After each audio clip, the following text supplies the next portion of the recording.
नमस्कार प्यारे बच्चों, मैं अजीज स्वागत करता हूं आपके अपने प्यारे परिवार रोजगार वेद अंकित पर। कैसे हैं आप सब लोग? आशा करता हूं अच्छे होंगे, स्वस्थ होंगे, लाजवाब होंगे। तो सभी लोग मेरे साथ जुड़ जाइए। हम लोग बात करेंगे आज मौलिक कर्तव्यों की, फंडामेंटल ड्यूटीज़ की, और हम लोग टेस्ट भी करेंगे मूल अधिकारों का, फंडामेंटल ड्यूटीज़ का और डीपीएसपी का। 3 चैप्टर आज हम लोग टेस्ट करने वाले हैं। लगभग 40 से 45 क्वेश्चंस हम लोग करेंगे। तो आई होप आप सभी लोग मेरे साथ जुड़ेंगे। सभी को गुड मॉर्निंग, सभी को गुड आफ्टरनून हो चुका है हालांकि अब। Good afternoon, very good afternoon all of you. तो सभी प्यारे बच्चों, सभी प्यारी बहनों को, तो आज हम लोग पढ़ने वाले हैं फंडामेंटल ड्यूटीज़। क्या पढ़ेंगे हम? तो हम लोग पढ़ेंगे फंडामेंटल फंडामेंटल ड्यूटीज़। ठीक है जी, फंडामेंटल ड्यूटीज़ हम लोग पढ़ेंगे। ठीक है, हम लोग बात करते हैं सर मौलिक कर्तव्यों के बारे में। किसके बारे में बात करेंगे? कि सर मौलिक कर्तव्य, कि सर ये जो मौलिक कर्तव्य हैं ये कहाँ से लिए गए हैं? मौलिक कर्तव्य क्या हमारे संविधान में थे या इनको हमने बाद में जोड़ा है? तो आप कहेंगे सर फंडामेंटल ड्यूटीज। अब हम लोग इनके ऊपर चर्चा करते हैं कि सर ये बताइए कि ये क्या हमारे मूल संविधान में थे या इन्हें बाद में जोड़ा? हमारा संविधान लागू हुआ था 26 जनवरी 1950 को। कब लागू हुआ? 26 जनवरी 1950 को लागू हुआ। जब 26 जनवरी 1950 को लागू हुआ तो उस दौरान क्या मूल कर्तव्य या मौलिक कर्तव्य संविधान में थे या नहीं थे? तो आप कहेंगे सर संविधान में नहीं थे। ठीक है जी, संविधान में नहीं थे। ठीक है जी, तो आवाज प्रॉपर है? आज तो बहुत तेज आवाज नहीं आ रही, आज तो आपकी आवाज ठीक आ रही होगी। आपको बताइए बताइए भैया, आवाज प्रॉपर आ रही है ना? आज बहुत तेज तो नहीं आ रही? चलिए, तो हम लोग यहाँ पर बात करेंगे बच्चे कि यहाँ पर कि मूल संविधान में नहीं थे। ये जो हमारा मूल संविधान था, मूल संविधान या ओरिजिनल कॉन्स्टिट्यूशन में नहीं थे। मूल संविधान में या ओरिजिनल कॉन्स्टिट्यूशन में नहीं थे। किस में नहीं थे मेरे लाल? तो आप कहेंगे सर ओरिजिनल। तो आप लोगों से पूछा जाएगा कि बेटा ये ओरिजिनल कॉन्स्टिट्यूशन में नहीं थे। ठीक है जी, ओरिजिनल कॉन्स्टिट्यूशन में नहीं थे, ओरिजिनल कॉन्स्टिट्यूशन में नहीं थे। ठीक है जी, नहीं थे। इन्हें कब जोड़ा गया है? तो इन्हें बेटा 42वां कॉन्स्टिट्यूशन अमेंडमेंट एक्ट किया जाता है 1976 के द्वारा जोड़ा जाता है, के द्वारा जोड़ा गया। ठीक है, जोड़ा गया। अब कौन सा भाग जोड़ा गया है, कौन सा पार्ट जोड़ा गया है, किसके द्वारा एड ऑन किया गया है? तो आप कहेंगे सर जो मौलिक कर्तव्य थे वो ओरिजिनल कॉन्स्टिट्यूशन में नहीं थे, वो हमारे मूल संविधान में नहीं थे। इन्हें बाद में 42वें संविधान संशोधन अधिनियम 1976 के द्वारा जोड़ा गया है। ठीक है जी, कौन सी समिति बनाई गई थी, किस समिति की सिफारिश पर जोड़ा गया? तो एक समिति बनाई गई थी, एक कमेटी बनाई गई थी। कौन सी कमेटी थी, किस कमेटी की सिफारिश पर जोड़ा गया था? तो इंदिरा गांधी सरकार ने सरदार स्वर्ण सिंह समिति का गठन किया। निर्भय जी लव यू मेरे शेर। चलिए यहां पर हम बात करेंगे। चलिए बताइए, आप लोग बताएंगे कि भैया यहां आप लोग कहेंगे सर कि हुआ क्या? इंदिरा गांधी सरकार ने, किसने? इंदिरा गांधी सरकार ने क्या किया? एक कमेटी का गठन किया गया। सरकार द्वारा एक समिति बनाई जाती है जिसे हम सरदार स्वर्ण सिंह समिति कहते हैं। क्या कहते हैं? सरदार स्वर्ण सिंह समिति कहेंगे। सरदार स्वर्ण सिंह समिति के नाम से पढ़ेंगे कि सरदार स्वर्ण सिंह समिति का गठन किया गया। ठीक है, ये गठन किया जाता है 1976 में। ये गठन होता है, इसने अपनी रिपोर्ट दे दी। अब इसी की रिपोर्ट पर क्या किया गया है कि भैया 42वां संविधान संशोधन अधिनियम 1976 के द्वारा मौलिक कर्तव्यों को भारतीय संविधान में जोड़ा गया। अब इसके द्वारा क्या किया गया, तो संविधान में एक भाग जोड़ा गया, एक पार्ट ऐड किया गया जिसे कहते हैं 4A। क्या कहते हैं, 4A, 4 का के नाम से जानेंगे कि सर इसमें कौन कौन से आर्टिकल शामिल कर लिए थे। आर्टिकल 51 शामिल किया गया, 51A। कौन सा जी, तो अनुच्छेद 51A को शामिल कर लिया जाता है। डीपीएसपी का मतलब है कि बेटा राज्य के नीति निदेशक सिद्धांत, directive principle of state policy. कल हम लोगों ने इतने डिटेल में पढ़े थे और आप कह रहे हो सर मैं कल से पूछ रहा हूं, तो मैं तो कल से ही डीपीएसपी बता रहा हूं, कल से ही डीपीएसपी बता रहा हूं। ठीक है। ओहो भाई, एक बच्चे का बहुत बड़ा दुख आया है, दिखाओ भाई जरा दिखाओ। ये कह रहे हैं कि सर मेरी गर्लफ्रेंड मुझे छोड़कर चली गई। इनका नाम दिखाओ भाई, इनका नाम दिखाओ जरा, क्या नाम था, नाम नहीं पढ़ पाए हम। चलिए खैर कोई नहीं। तो भाई हम आपके दुख में आपके साथ कतई नहीं है, बिल्कुल भी हमारी सद्भावनाएं आपके साथ नहीं है, क्योंकि आपका दुख सिर्फ और सिर्फ आपके लिए मुबारक हो। अरे पढ़ ले कि गर्लफ्रेंड छोड़ के चली गई, दुनिया रुक गई तेरी है। अरे पढ़ लेगा तो दुनिया बन जाएगी, बनना ऐसे ही रह जाओगे बेवफाओं वाले गाने गाते हुए। समझदार बनो, समझदार। गर्लफ्रेंड छोड़ के चली गई सर जी, मैं तो सदमे में हूं, मैं तो 3 दिन से खाना नहीं खाया। 3 दिन से खाना नहीं खाया होगा, हैं, दारू पी रहा होगा। ओ कितना बड़ा दुख है भाई, बहुत बड़ा दुख है जी, बहुत बड़ा। ये घूंसा लगेगा ना तो पढ़ाई में मन लग जाएगा। माँ बाप के बारे में सोच रहे हो, जो तुम्हारे लिए दिन रात मेहनत कर रहे हैं, उनसे तो नहीं कहते कि मम्मी आई लव यू, पापा आई लव यू। गर्लफ्रेंड छोड़ के चली गई तो इन्हें सदमा लग गया, इन्हें हार्ट अटैक आ जाएगा। हैं, कोई और नहीं अभी आ जाए ना सुंदर सी, तो उससे भी कह दो अरे नंबर दे दो अपना। अरे आशिको पढ़ लो। चलो यहां पर हम लोग बात करेंगे, यहां पर हम लोग बात करेंगे कि सरदार स्वर्ण सिंह समिति की सिफारिश पर क्या किया गया था। सरदार स्वर्ण सिंह समिति की सिफारिश पर क्या किया जाता है, तो आप कहेंगे सर भाग 4A जोड़ा गया, जिसमें अनुच्छेद 51 का जोड़ा गया। इनकी सिफारिश क्या थी, इन्होंने कहा था, इनकी सिफारिश थी कि मौलिक कर्तव्य कितने जोड़े जाएं। इनकी सिफारिश थी, रिकमेंडेशन कितनी थी इनकी, इन्होंने रिकमेंडेशन किया था, इनकी रिकमेंडेशन थी, रिकमेंडेशन इनकी ये थी कि केवल 8 मौलिक कर्तव्य जोड़े जाएं, फंडामेंटल ड्यूटीज जोड़ी जाएं। इन्होंने कहा, सरदार स्वर्ण सिंह समिति ने, कि केवल और केवल 8 मौलिक कर्तव्य शामिल किए जाएं, जोड़े जाएं। लेकिन जोड़े कितने गए थे, जोड़े कितने गए थे, तो आप कहेंगे सर जोड़े गए थे 10 मौलिक कर्तव्यों को जोड़ा गया। कितने जोड़े गए थे, 10 मौलिक कर्तव्य शामिल किए गए थे। कितने, 10 मौलिक कर्तव्यों को या फंडामेंटल ड्यूटीज को शामिल किया गया, एड ऑन किया गया। कितने को एड ऑन किया गया, जोड़ा गया, तो आप कहेंगे सर सरदार स्वर्ण सिंह समिति ने जो सिफारिश की थी, वो सिफारिश की थी केवल और केवल 8 मौलिक कर्तव्य जोड़े जाएं। ये था जोड़े जाएं। ये किसने कहा था 8 ही जोड़े जाएं, तो ये कहा था सरदार स्वर्ण सिंह समिति ने, लेकिन जोड़े गए थे 10। कितने जोड़े गए थे, 10।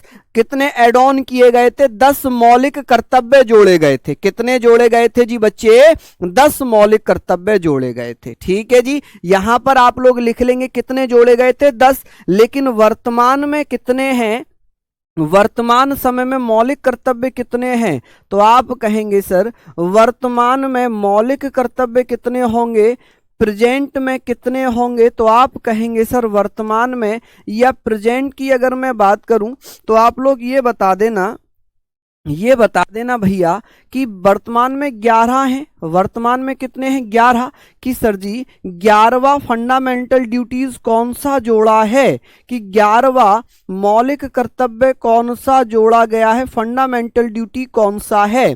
तो आपको याद होगा कि एक संविधान संशोधन किया गया था जिसे हम 86वां संविधान संशोधन कहते हैं। क्या कहते हैं जी? 86वां संविधान संशोधन अधिनियम 2002 के द्वारा 86 कॉन्स्टिट्यूशन अमेंडमेंट 2002 के द्वारा क्या किया गया? 11वां मौलिक कर्तव्य जोड़ा गया। क्या किया गया? 11वां मौलिक कर्तव्य जोड़ा जाता है। ठीक है जी। तो यहां पर हम कहेंगे कि सर क्या किया गया? 6 वर्ष से लेकर 14 वर्ष के बच्चों के लिए, 6 साल से 14 साल के बच्चों को निःशुल्क प्राथमिक शिक्षा दी जाएगी। राज्य का कर्तव्य है, राज्य द्वारा पेरेंट्स, या हम कह सकते हैं कि सर ये पेरेंट्स का माता पिता कह सकते हैं, माँ और पिता, पेरेंट्स हम कह सकते हैं कि सर पेरेंट्स द्वारा क्या किया जाएगा? पेरेंट्स द्वारा क्या किया जाएगा? बच्चों को शिक्षा दी जाएगी। क्या दिया जाएगा? बच्चों को शिक्षा दिलाई जाएगी। बच्चों को शिक्षा दिलाई जाएगी। ये उनका कर्तव्य होगा। ये माँ बाप का कर्तव्य है कि उनको बच्चों को शिक्षा दिलाई जाए। क्या किया जाए? दिलाई जाए। तो यहां तक आप लोग लिख लीजिए। अब कौन कौन से 11 हैं, तो इसको कब जोड़ा गया है? तो इसको जोड़ा कब गया? तो 11वें मौलिक कर्तव्य को बेटा 86वां संविधान संशोधन किया जाता है। 86वां संविधान संशोधन किया गया। कब किया गया भैया 86वां संविधान संशोधन? तो आप कहेंगे 86वां संविधान संशोधन अधिनियम कब किया गया? अधिनियम 2002 में किया जाता है, जिसे हम बोलते हैं 86 constitution amendment, constitution amendment act 2002। इसके द्वारा बेटा 11वां मौलिक कर्तव्य जोड़ा गया था, द्वारा इसको जोड़ा गया है। ठीक है, क्या किया गया है? इसको जोड़ा गया है। द्वारा से बता देता हूं कि सर मौलिक कर्तव्य हमने कहां से लिए हैं, ये हमने कहां से लिए हैं? तो आप कहेंगे मौलिक कर्तव्य हम किससे इंस्पायर्ड हुए हैं? तो आप कहोगे सर ये हम किससे इंस्पायर्ड हुए हैं? तो रूस के संविधान से लिए हैं। कहां से लिए हैं? ये हमने रसिया से लिए हैं। तो आप कहेंगे सर मौलिक कर्तव्य हमने कहां से लिए हैं? रसिया से। कि भारत में जो मौलिक कर्तव्य हैं वो हमने रसिया से लिए हैं। भारत के मूल संविधान में ये नहीं थे। इन्हें 42वां संविधान संशोधन 1976 के द्वारा जोड़ा गया है, क्योंकि इंदिरा गांधी सरकार ने सरदार स्वर्ण सिंह समिति का गठन किया, जिसने सिफारिश की थी कि कुल 8 मौलिक कर्तव्य जोड़े जाएं, लेकिन 10 जोड़े गए थे। कितने फंडामेंटल ड्यूटीज जोड़े गए थे? 10 जोड़े गए थे। कौन सा भाग जोड़ा गया था? 4A 4A जोड़ा गया, 51A आर्टिकल जोड़ा गया, और इसमें वर्तमान में मिलाकर 11 मौलिक कर्तव्य हैं। ठीक है, कितने हैं? 11 मौलिक कर्तव्य हैं। समझ रहे हैं आप लोग? तो ये हमने पढ़ लिया, ये हमने पढ़ लिया। अब मैं लाया तो PDF भी था, लेकिन चैप्टर छोटा था और मैंने प्रॉमिस किया था कि मैं हाथ से पढ़ाऊंगा।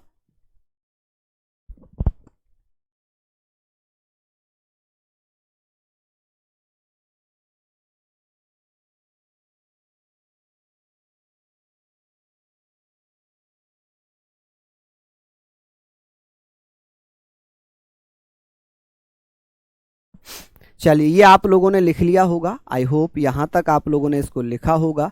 हम लोग चर्चा करते हैं। हालांकि मैं इसको यहाँ पर लाया भी था, तो आप कहेंगे सर फंडामेंटल ड्यूटी संविधान के भाग 4 में है, अनुच्छेद 51A में है, और ये कहाँ से प्रेरित हैं? तो रूस से प्रेरित हैं। कहाँ से प्रेरित? तो आप कहेंगे सर कहाँ से हैं, ये रूस से प्रेरित हैं। तो अब यहाँ पर हम बात करेंगे किसकी सिफारिश पर, तो मैं जर्नल रिवीजन करा देता हूँ। सरदार स्वर्ण सिंह समिति की सिफारिश पर, जिसे 1976 में जोड़ा गया। इन्होंने सिफारिश की थी 8 मौलिक कर्तव्य जोड़ने की। कितने जोड़े गए थे? 10 जोड़े गए थे। वर्तमान में कितने हैं? 11 हैं। वर्तमान में कितने हैं? 11 हैं। ठीक है जी, कि 11वां मौलिक कर्तव्य कौन सा है? तो आप कहेंगे 11वां मौलिक कर्तव्य है 86वां संविधान संशोधन 2002 के द्वारा, जिसमें 6 वर्ष से लेकर 14 वर्ष के बच्चे को प्राथमिक शिक्षा का अधिकार होगा। क्लियर है? ये तो हमने पढ़ लिए, ये हमने पढ़ लिए हैं। ठीक है बेटा, चलिए बहुत बढ़िया, शानदार, लाजवाब। यहाँ तक आप लोग पढ़ रहे हैं कंटिन्यू, उम्मीद करूंगा कि आपने पढ़ लिया होगा। नेक्स्ट, अब बात करेंगे सर मौलिक कर्तव्य कौन कौन से हैं। मौलिक कर्तव्य कौन कौन से हैं? सबसे पहले अगर मैं बात करूं, 11 मौलिक कर्तव्य हैं। राष्ट्रीय ध्वज और राष्ट्रगान का सम्मान, संविधान का पालन करना। क्या लिखा है इसमें? इसमें लिखा हुआ है, इसमें लिखा हुआ है कि सर राष्ट्रीय ध्वज एवं राष्ट्रगान का सम्मान करना, संविधान का पालन करना। हमारा ये राष्ट्रीय ध्वज है, आपको पता है ये हमारा क्या है? राष्ट्रीय ध्वज है। अब इसमें जो कलर हैं, जैसे कि ये केसरी कलर है, ये किसका प्रतीक है? बलिदान का और साहस का। ये जो व्हाइट कलर है, ये किसका प्रतीक है? शांति का प्रतीक है। ये ग्रीन कलर है, ये समृद्धि का प्रतीक है। और जो ये चक्र है, ये निरंतर प्रगति का बेटा प्रतीक होगा, निरंतर प्रगति का प्रतीक होगा। इसको एक बार लिख लीजिए, इसको एक बार लिख लीजिए कि भैया राष्ट्रीय ध्वज एवं राष्ट्रीय गान का सम्मान करना, संविधान का पालन करना हमारा मौलिक कर्तव्य होगा। क्या होगा? हमें मौलिक कर्तव्य होगा। ठीक है जी, यहां तक आप लोग लिख लीजिए। हाँ जी, यहाँ तक आप लोग लिख लेंगे, किसी को कोई समस्या तो नहीं होगी कि सर मौलिक कर्तव्य की मैं बात कर रहा हूँ, राष्ट्रीय ध्वज एवं राष्ट्रगान का सम्मान, संविधान का पालन करना। तो आप कहेंगे सर ये क्या है? मौलिक कर्तव्य है कि ये इसमें हमारा, अगर राष्ट्र ध्वज की मैं बात करूं, नेशनल फ्लैग, इसको हम क्या बोलते हैं बेटा? ये हमारा नेशनल फ्लैग है। क्या है जी? ये नेशनल फ्लैग है। ये क्या है? केसरिया रंग होगा, ये केसरिया ही रंग तो हो जाएगा, केसरिया। ठीक है, केसरिया कलर होगा। ये कैसा होगा? व्हाइट कलर होगा। सफेद रंग है, ये क्या है? सफेद रंग है। और ये क्या है? हरा रंग है। हरा रंग किसका प्रतीक है? समृद्धि का। सफेद रंग किसका प्रतीक है? शांति का। केसरिया रंग किसका प्रतीक है? बलिदान का और साहस का। और जो चक्र है, इसे हम अशोक चक्र कहते हैं। क्या कहते हैं इसको? हम अशोक चक्र कहते हैं। और अशोक चक्र किसका प्रतीक है? प्रगति का। ठीक है, डेवलपमेंट का। चलिए, इसमें कितनी तीलियां होती हैं? तो इसमें बेटा 24 तीलियां होती हैं। कितनी तीलियां होती हैं? 24 तीलियां हैं। कितनी तीलियां हैं? 24 तीलियां हैं। ठीक है जी, चलिए ये भी आप लोग लिख लेना। बताइए, यहां तक आप लोगों ने लिख लिए होंगे। इसे हम तिरंगा ट्री कलर भी बोलते हैं। आप लोग इसको लिख लें जल्दी से। बताइए, लिख लिया? नेक्स्ट हम बात करते हैं, आगे हम बात करते हैं, दूसरा मौलिक कर्तव्य क्या है? स्वतंत्रता सेनानियों और उसके उपदेशों का सम्मान करना, respect for freedom fighters and their sermons. यानी कि जो स्वतंत्रता सेनानी है उनके उपदेशों का सम्मान करना, यहाँ पर हम लोग बात कर रहे हैं। ठीक है, हाँ जी, उम्मीद करूंगा कि आप लोग अच्छे से पढ़ रहे होंगे। ठीक है, बाकी एक भैया बहुत ज्ञानी अभी आए थे, वो चले गए। चलिए दूसरी चीज बात करते हैं कि भैया यहाँ पर भारत को एकता, अखंडता और संप्रभुता की रक्षा करना, भारत की एकता, अखंडता और संप्रभुता की रक्षा करना। अब रक्षा करने का मतलब ये नहीं है कि आप खुद जाकर भिड़ जाएं किसी से, ठीक है, वो नहीं। आप कहेंगे भैया protection of unity, integrity and sovereignty of India, कि भारत की एकता, अखंडता और संप्रभुता की रक्षा करना। चौथा अगर होगा तो देश की रक्षा के लिए तत्पर तैयार रहना। जब देश को आपकी जरूरत हो तो आप बेटा आर्मी में जाएं, देश की रक्षा करें। पांचवा है भारत की राष्ट्रता, भ्रातृत्व की भावना को प्रोत्साहित करना और महिलाओं का आदर करना। आदर तो छोड़ो, आप तो कुछ करते ही नहीं है ना। महिलाओं तो छोड़ो, आप गुरुजन का आदर नहीं करते। एक बच्चे आए थे, वो बहुत कुछ कहकर गए थे, है ना, हमने फिर भी उनसे यही सब चीजें बताई। चलिए बहुत बढ़िया। बीसू कह रहे हैं सर जब हाथ से लिखते हैं तो ज्यादा समझ में आता है। कोई बात नहीं, यहाँ पर आप लोग ये चीजें लिख लेंगे, यहाँ पर ये चीजें लिख लेंगे, कोई समस्या नहीं है। हाँ जी, समझ रहे हैं आप लोग?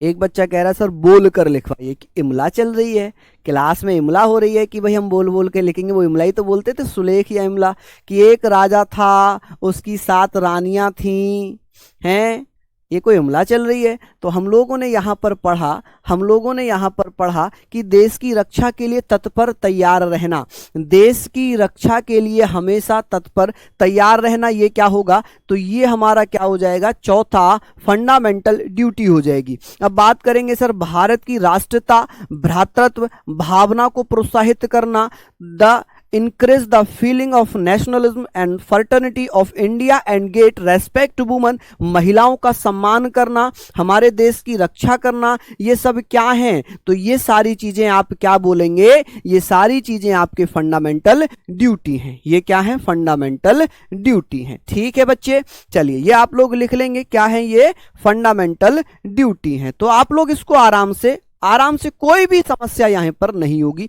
कोई भी समस्या आप लोग जल्दी से लिख लीजिए, मैं समय दे रहा हूं। अभी मैं टेस्ट भी कराऊंगा आप लोगों का, इतना आप लोगों ने लिख लिया हो तो थम जरूर कर देना यहां तक, जल्दी जल्दी से बता दीजिए। इतना अगर आपने लिख लिया हो तो मैं यहां पर आगे चलता हूं। बताइए, इतनी चीजें आप लोगों ने लिख ली,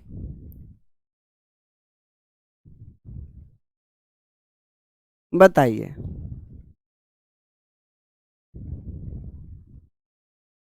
पंजाब वालों की तरफ से लव यू, अरे बहुत बहुत धन्यवाद, लव यू टू मेरे शेर। ये सारी चीज़ें आप लोगों ने पढ़ ली। नेक्स्ट हम लोग यहाँ पर हम बात करेंगे कि सर छठा, देश की संस्कृति को बढ़ाना। अब आप ऐसे याद मत रखना कि छठे नंबर पे कौन सा था, 5वें नंबर पे कौन सा था, कुछ नहीं, आपको केवल ऑप्शन दिए जाएंगे, निम्नलिखित में से कौन सा फंडामेंटल ड्यूटी है या कौन सा फंडामेंटल ड्यूटी नहीं है। तो जब आप ये सारी चीज़ें पढ़ेंगे तभी तो आपको याद होगा कि सर देश की संस्कृति को बढ़ाना, development the culture of the country, जैव विविधता, पर्यावरण, झीलें, समुद्र, पशु आदि का संरक्षण करना, यह भी क्या आता है, हमारा मौलिक कर्तव्य आ जाता है कि conservation of biodiversity, environment, lakes, oceans and animals, इनका सुरक्षा करना, यह भी हमारी फंडामेंटल ड्यूटी है। वैज्ञानिक भावना और जानने की इच्छा का विकास करना, to development scientific temper and desire to learn. देखिए हमारी वैज्ञानिक भावनाओं को, अभी हम लोग चांद पर पहुंच गए, अभी हम लोग कहां पर पहुंच गए, चांद पर पहुंच गए, है ना, साउथ पोल पर हम लोग पहुंच गए जहां कोई नहीं पहुंच पाया। तो उनकी भावनाओं को, वैज्ञानिकों का सम्मान करना, उन्हें आदर देना, यह भी हमारा फंडामेंटल ड्यूटी है। यह भी क्या है, हमारा फंडामेंटल ड्यूटी है। सामाजिक राष्ट्र संपत्ति की रक्षा करना और हिंसा से दूर रहना। अब मान लीजिए आप पब्लिक पार्क में गए, आप कहां चले गए, आप पब्लिक पार्क में चले गए। जब आप पब्लिक पार्क में जाते हैं तो पब्लिक पार्क में कोई यदि बेंच तोड़ रहा है या पेड़ों को उखाड़ रहा है तो आप उसे समझाएंगे कि भैया ये सरकारी संपत्ति है, इसको आप मत तोड़िए। लेकिन आप उससे जाकर भिड़ जाएं, उसे धे चांटे दे दें, घूसे घूसे उसमें मारने लग जाएं, तो वो हिंसा हो जाएगी। आपको हिंसा नहीं करनी है, आपको सामाजिक राष्ट्र संपत्ति की रक्षा करनी है। अगर कोई बेंच तोड़ रहा है, रेलवे को तोड़ रहा है, वो नहीं मान रहा, तो आप पुलिस को इन्फॉर्म कर सकते हैं। ये आपकी फंडामेंटल ड्यूटी है, ये आपकी फंडामेंटल ड्यूटी है। ठीक है, चलिए बहुत बढ़िया, लिख लेंगे मेरे बच्चों। यहां तक आगे बात करते हैं, जीवन में हर क्षेत्र में आगे बढ़ने का प्रयास करते रहना, keep trying to move forward in every field of life, जीवन के हर क्षेत्र में आगे बढ़ते रहना। तो ये तो थे बेटा 10 जो मूल कर्तव्य थे, मौलिक कर्तव्य थे, फंडामेंटल ड्यूटीज थी। अब एक 11वां जोड़ा गया, अब एक क्या किया गया, 11वां जोड़ा जाता है। 11वां कब जोड़ा गया था, जल्दी जल्दी से बता दीजिए, जल्दी से बताइए। बहुत बढ़िया, हाँ जी, देखिए सभी को धन्यवाद बच्चों।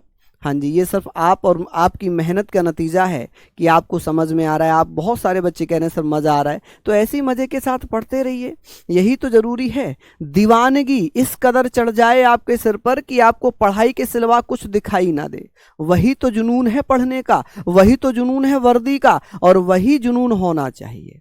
वही जुनून आपके अंदर होना चाहिए। ठीक है जी। तो आप कहेंगे सर देश की संस्कृति को बढ़ाना, जैव विविधता, पर्यावरण, झीलें, समुद्र, पशु आदि का संरक्षण करना, वैज्ञानिक भावना और जानने की इच्छा का विकास करना, सामाजिक राष्ट्र संपत्ति की रक्षा करना, हिंसा से दूर रहना, जीवन में हर क्षेत्र में आगे बढ़ने का प्रयास करना। ठीक है, इसको भी आप लोग लिख लीजिए। आगे बात करते हैं, 11वां रह जाता है। 11वां मैं आप लोगों को बता देता हूं कि 11वां मैंने यहां पर ऐड करवा दिया था कि 11वां कौन सा होगा, तो मैं आपको बता देता हूं बेटा, ये 11वां मैं आप लोगों को बता देता हूं कि सर 11वां कौन सा हो जाएगा। तो आप कहेंगे सर 11वां कौन सा था कि 6 साल से लेकर 6 ईयर से लेकर 6 साल से 14 साल के बच्चे को, 6 साल से 14 साल के बच्चे को प्रारंभिक शिक्षा मिलनी चाहिए। कौन सी? प्रारंभिक शिक्षा दी जाए, प्रारंभिक शिक्षा दी जाए। ठीक है जी, प्रारंभिक शिक्षा दी जाए। समझ रहे हैं आप लोग मेरी बात? चलिए, उम्मीद है आप लोग यहां पर पढ़ेंगे अच्छे से, शानदार तरीके से।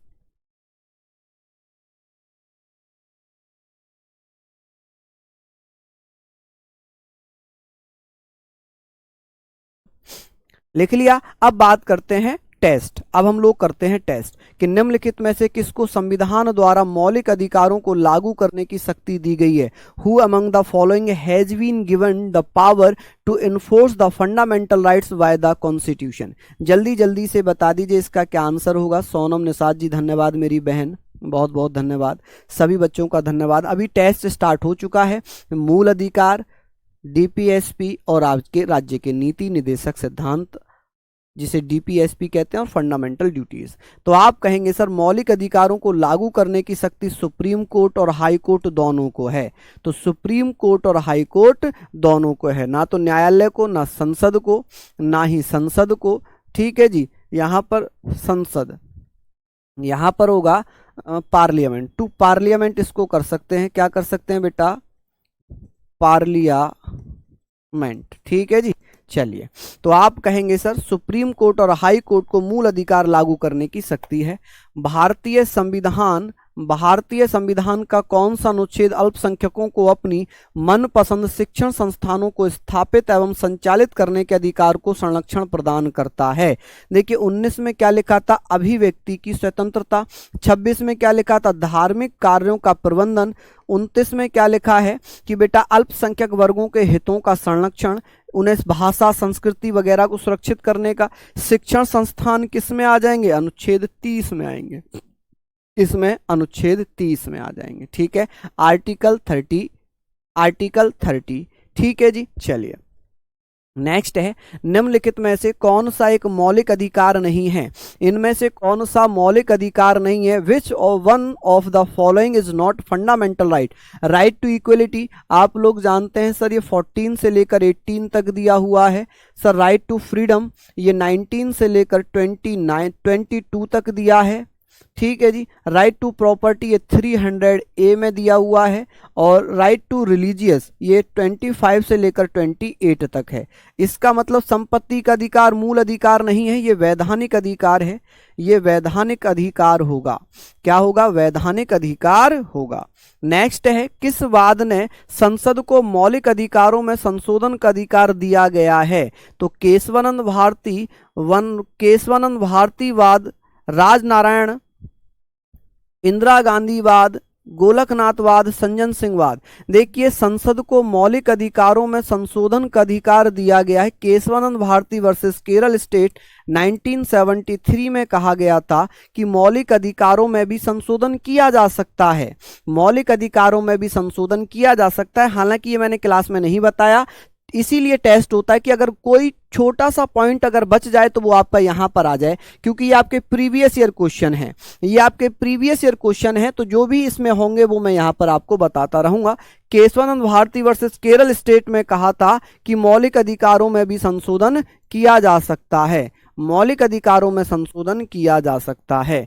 संविधान का कौन सा अनुच्छेद प्रेस की स्वतंत्रता को आश्रित करता है। इसमें लोक नियोजन की स्वतंत्रता है। 19(1) में हमने पढ़ा था, 19(1)A में प्रेस की स्वतंत्रता, अखबार की स्वतंत्रता, गिरफ्तारी एवं निरोध से संरक्षण। अनुच्छेद 31 जो संपत्ति से संबंधित था उसको हमने किस में शिफ्ट कर दिया था, उसे हमने वैधानिक यानी कि लीगल राइट में शिफ्ट कर लिया था। तो इसका सही आंसर क्या हो जाएगा भैया, 19। ठीक है, प्रेस की स्वतंत्रता किस में आता है, तो आप कहेंगे प्रेस की स्वतंत्रता 19(1)A में आता है। ये चीजें तो हमने पढ़ ली थी, ये तो हमने कल पढ़ ली थी ना, बताया था मैंने। अच्छा चलिए फिर ठीक है, चलिए लिख लीजिए आप लोग। नेक्स्ट है 6 वर्ष की आयु से 14 वर्ष की आयु के सभी बच्चों शिशुओं को शिक्षा का अधिकार होगा। ये राज्य के नीति निर्देशक सिद्धांतों में शामिल है, ये मूल अधिकार में शामिल है, बिल्कुल शामिल है, क्योंकि हम लोगों ने पढ़ा था अनुच्छेद 21A, हमने अनुच्छेद 21A पढ़ा था। ये सांविधिक अधिकार है, ये उपयुक्त में से कोई नहीं। तो आप क्या कहेंगे सर, ये क्या हो जाएगा, ये B. Which of the following fundamental right was called, ओहो, by doctor B R Ambedkar the heart of soul of the constitution. संविधान, यहां लिखा है डॉक्टर भीमराव अम्बेडकर ने निम्न मौलिक अधिकारों में से किसे संविधान का हृदय और आत्मा कहा था। समता का अधिकार हमने पढ़ा था 14 से 18, स्वतंत्रता का 19 से 22, धार्मिक स्वतंत्रता का हमने पढ़ा 25 से 28, संवैधानिक उपचारों का हमने कितना पढ़ा था, तो आप कहेंगे अनुच्छेद 32। कितना, अनुच्छेद 32। तो आप कहेंगे कि सर संविधान की आत्मा तो किसने कहा था, बताइए। ये तो मैंने नोट करके लिखवाया था कि अनुच्छेद 32 को डॉक्टर भीमराव अंबेडकर ने संविधान की आत्मा कहा था। किसने, डॉक्टर भीमराव अंबेडकर ने। डॉक्टर भीमराव अंबेडकर ने संवैधानिक उपचारों का अधिकार संविधान की आत्मा व हृदय बताया था। ठीक है जी, यहां पर भी आप लोग गड़बड़ कर रहे हैं क्या, यहां पर भी आप लोग गड़बड़ कर रहे हैं क्या, बताइए। चलिए आगे चलते हैं। लिखा हुआ है भारतीय संविधान के किस अनुच्छेद में यह प्राविधान है, प्रावधान है, किसमें यह प्रावधान किया गया है, बताइए। किसी अपराध के अभियुक्त को अपने स्वयं के खिलाफ गवाही देने के लिए बाध्य नहीं किया जाएगा। तो 74 में मंत्री परिषद है, इसमें गिरफ्तारी से संरक्षण है, इसमें प्राण एवं दैहिक स्वतंत्रता है। 20 खंड 3 में लिखा है, मैंने नोट भी लिखा था, इंपोर्टेंट लिखा था कि 20 खंड 3 में स्वयं के खिलाफ गवाही देने के लिए मजबूर नहीं किया जाएगा। मैंने ये भी बताया था कि पुलिस का बयान सुप्रीम कोर्ट में एक्सेप्टेबल नहीं है, स्वीकार नहीं किया जाता, एक्सेप्टेबल नहीं होगा। ठीक है, क्यों नहीं होगा, क्यों एक्सेप्ट नहीं किया जाएगा, रीजन जानते हैं, क्योंकि पुलिस मारपीट करके बयान ले सकती है, लेकिन अब वीडियोग्राफी होती है, अब वीडियोग्राफी होती है। भारतीय संविधान के अंतर्गत निम्नलिखित अधिकारों में से कौन सा एक अधिकार सभी व्यक्तियों को प्राप्त है, सभी व्यक्तियों को प्राप्त होगा। Which one of the following right is available to all persons under the Indian constitution, right to equal protection of law, right against discrimination, right to freedom, culture and educational. तो आप कहेंगे सभी ना व्यक्तियों को प्राप्त होगा, ये नहीं होगा, ये नहीं होगा, ये नहीं होगा, ये होगा, क्योंकि ये बेटा सभी नागरिकों को प्राप्त होगा। अनुच्छेद 14 में विधि के समक्ष समान संरक्षण का अधिकार दिया गया है, और ये कहता है चाहे कोई विदेशी हो, चाहे कोई बाहर का हो, चाहे भारत का हो, उनको बराबरी का अधिकार दिया जाएगा, उनको बराबरी का अधिकार दिया जाएगा। अब आप लोग बताओ कि आपने जो पढ़ा था वो आप आंसर कर पा रहे हो या नहीं कर पा रहे। आंसर अगर कर रहे हो तो समझ लो आपको चैप्टर समझ में आया, नहीं कर पा रहे हो तो आप ये ध्यान रखो कि कहां पर आपने मिस कर दिया, कहां आपको रिवीजन करने की आवश्यकता थी और कहां आपने रिवीजन नहीं किया।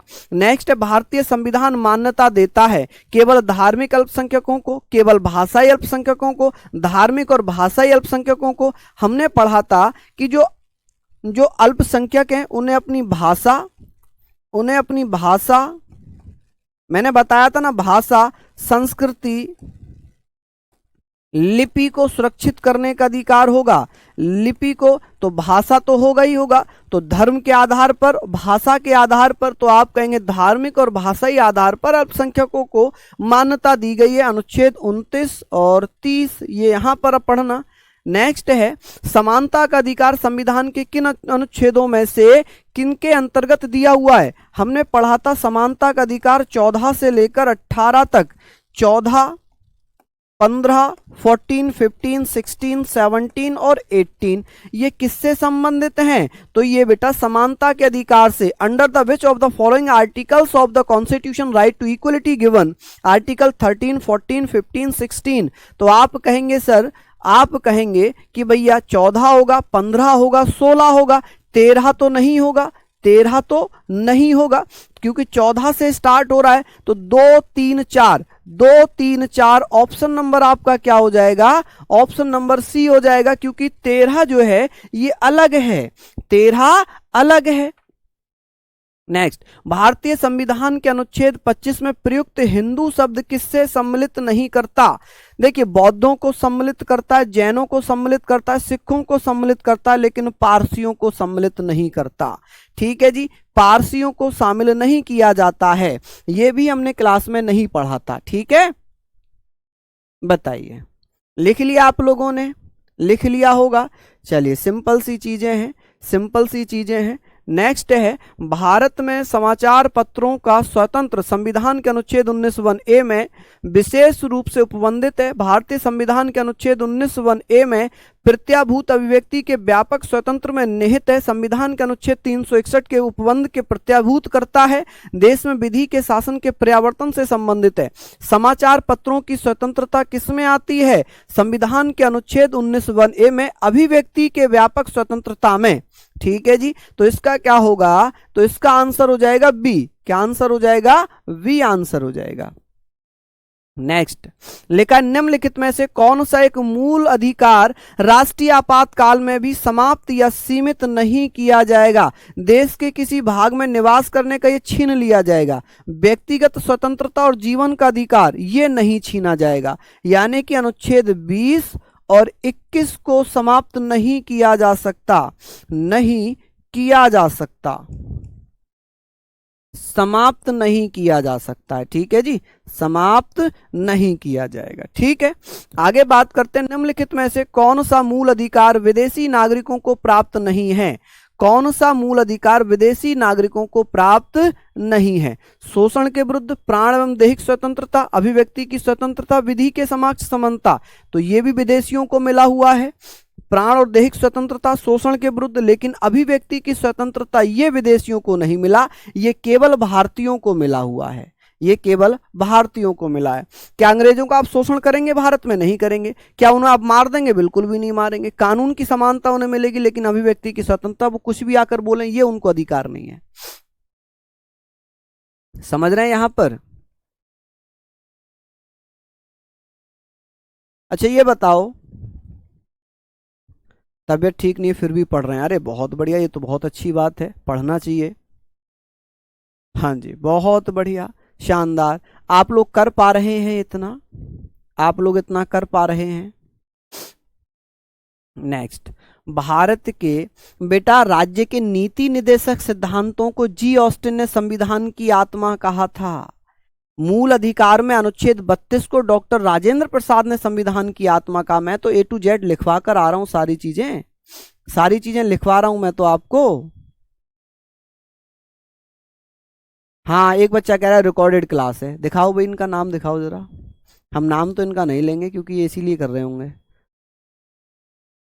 धीरे धीरे चलें, बिल्कुल। उत्तराखंड से रेस्पेक्ट, अरे धन्यवाद भैया, बहुत बहुत धन्यवाद। चलिए, लिख लिया आप लोगों ने?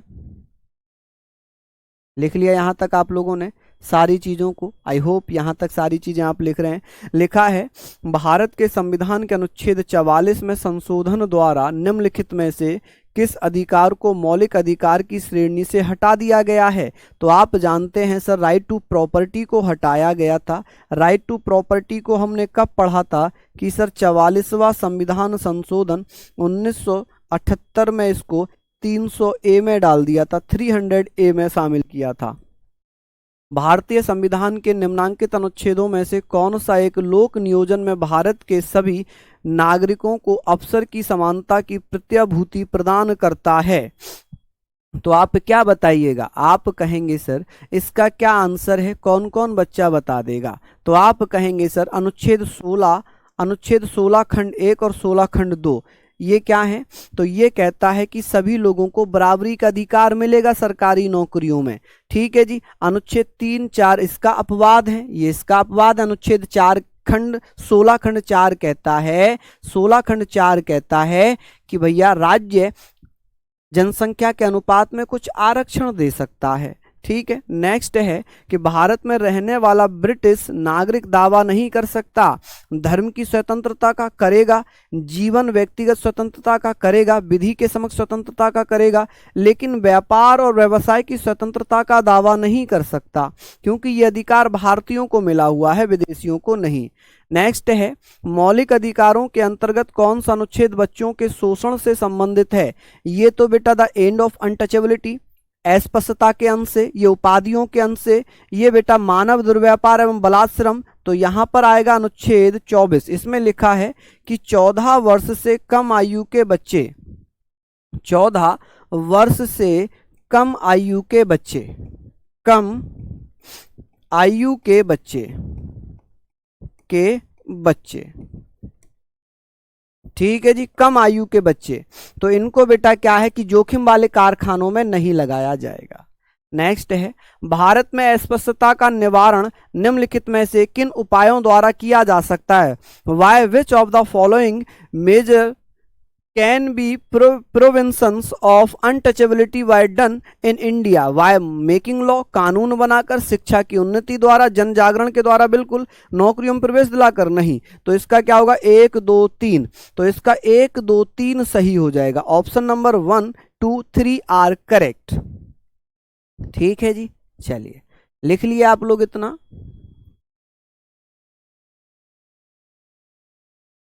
हाँ जी। नेक्स्ट है मौलिक अधिकार कभी भी निलंबित नहीं किए जा सकते। मौलिक अधिकार यहां पर है बेटा फंडामेंटल राइट कैन नेवर, ओहो, कैन नेवर सस्पेंड। तो यहां पर लिखा हुआ है, इसके ऑप्शन गड़बड़ कर दिए हैं उन्होंने। तो यहां पर हम लोग बात करेंगे सर, इन्हें निलंबित किया जा सकता है आपातकाल की स्थिति में, can be suspended in emergency, जब इमरजेंसी होगी तब इन्हें निलंबित किया जा सकता है। लिखा भारतीय संविधान में किस अनुच्छेद के अंतर्गत नागरिकों को मौलिक अधिकार प्रदान किए गए हैं? तो आप कहेंगे सर मौलिक अधिकार 222 से 35 है, नहीं, 12 से 35 थे। मौलिक अधिकार तो 12 से 35 हैं। निम्न में से कौन से अधिकार भारतीय संविधान के अनुच्छेद 32 के अंतर्गत परिवर्तित किए जा सकते हैं? विच of the following rights can be enforced under article 32 of the constitution, Indian constitution? संवैधानिक अधिकार, मौलिक अधिकार, सांविधिक अधिकार, उपरोक्त सभी। तो आप कहेंगे सर मौलिक अधिकार है। क्या है? मौलिक अधिकार अनुच्छेद 32। भारतीय संविधान के निम्नलिखित अनुच्छेदों में से कौन से विधायन सत्ता पर पूर्ण नियंत्रण करता है? विच of the following article of Indian constitution impose complete control on the legislative power? तो आप कहेंगे सर अनुच्छेद 14, विधि के समक्ष समानता एवं समान संरक्षण, विधि के समक्ष समानता एवं समान संरक्षण। संविधान के किस अनुच्छेद द्वारा सिखों द्वारा कृपाण धारी करना धार्मिक स्वतंत्रता का अंग माना गया है? 24 में नहीं, 25 में बिल्कुल। धार्मिक स्वतंत्रता, तो यहां पर आप कहेंगे अनुच्छेद 25 में अंतःकरण से धर्म को मानने की आजादी, अंतःकरण से धर्म को मानने की आजादी। नेक्स्ट है जब सर्वोत्तम न्यायालय किसी व्यक्ति अथवा संस्था को उसके दायित्व के निर्वहन हेतु लेख जारी करता है तो उसे कहते हैं, क्या कहते हैं जी उसे? जल्दी जल्दी से बताइए इसका क्या आंसर होगा। तो आप क्या कहेंगे? तो आप कहेंगे सर इसका दायित्व निर्वहन करने के लिए हम आदेश देते हैं, परमादेश। हमने पढ़ा था ना, हम परमादेश, हम आदेश देते हैं। निम्नलिखित में से किसके मामले उच्च न्यायालय और उच्चतम न्यायालय दोनों की अधिकारिता में आते हैं? तो आपने अभी पहला क्वेश्चन पढ़ा था कि मूल अधिकार को लेकर सुप्रीम कोर्ट और हाई कोर्ट क्या कर सकते हैं? निर्णय ले सकते हैं। सुप्रीम कोर्ट अनुच्छेद 32 के तहत रिट जारी करता है और हाई कोर्ट अनुच्छेद 226 के तहत रिट जारी करता है। निम्नलिखित में से कौन सा एक रिट न्यायालय में कार्यवाही निलंबित होने की दशा में लागू किए जाते हैं? तो ये आप लोग मुझे होमवर्क में बता देना। ठीक है जी, यहां तक मैंने बता दिए हैं। आज का टॉपिक छोटा था, कल हम लोग राष्ट्रपति पढ़ेंगे, उपराष्ट्रपति पढ़ेंगे। तो आई होप आपको क्लास अच्छी लगी होगी। तो आप लोग ऐसे ही पढ़ते रहेंगे। आपने अगर आज के सेशन में कितने 28 क्वेश्चंस थे, अगर 28 क्वेश्चंस में से भी आप लोगों ने अगर 25 क्वेश्चन सही किए होंगे तो मैं मानूंगा कि आप ठीक चल रहे हैं, आप बढ़िया चल रहे हैं। क्योंकि आपने रिवीजन तो किया नहीं होगा, मैं मानता हूं रिवीजन तो आपने बहुत कम लोगों ने रिवीजन किया होगा, क्योंकि ये सडनली एकदम मैंने टेस्ट ले लिया, रिवीजन का मैंने समय भी नहीं दिया आपको।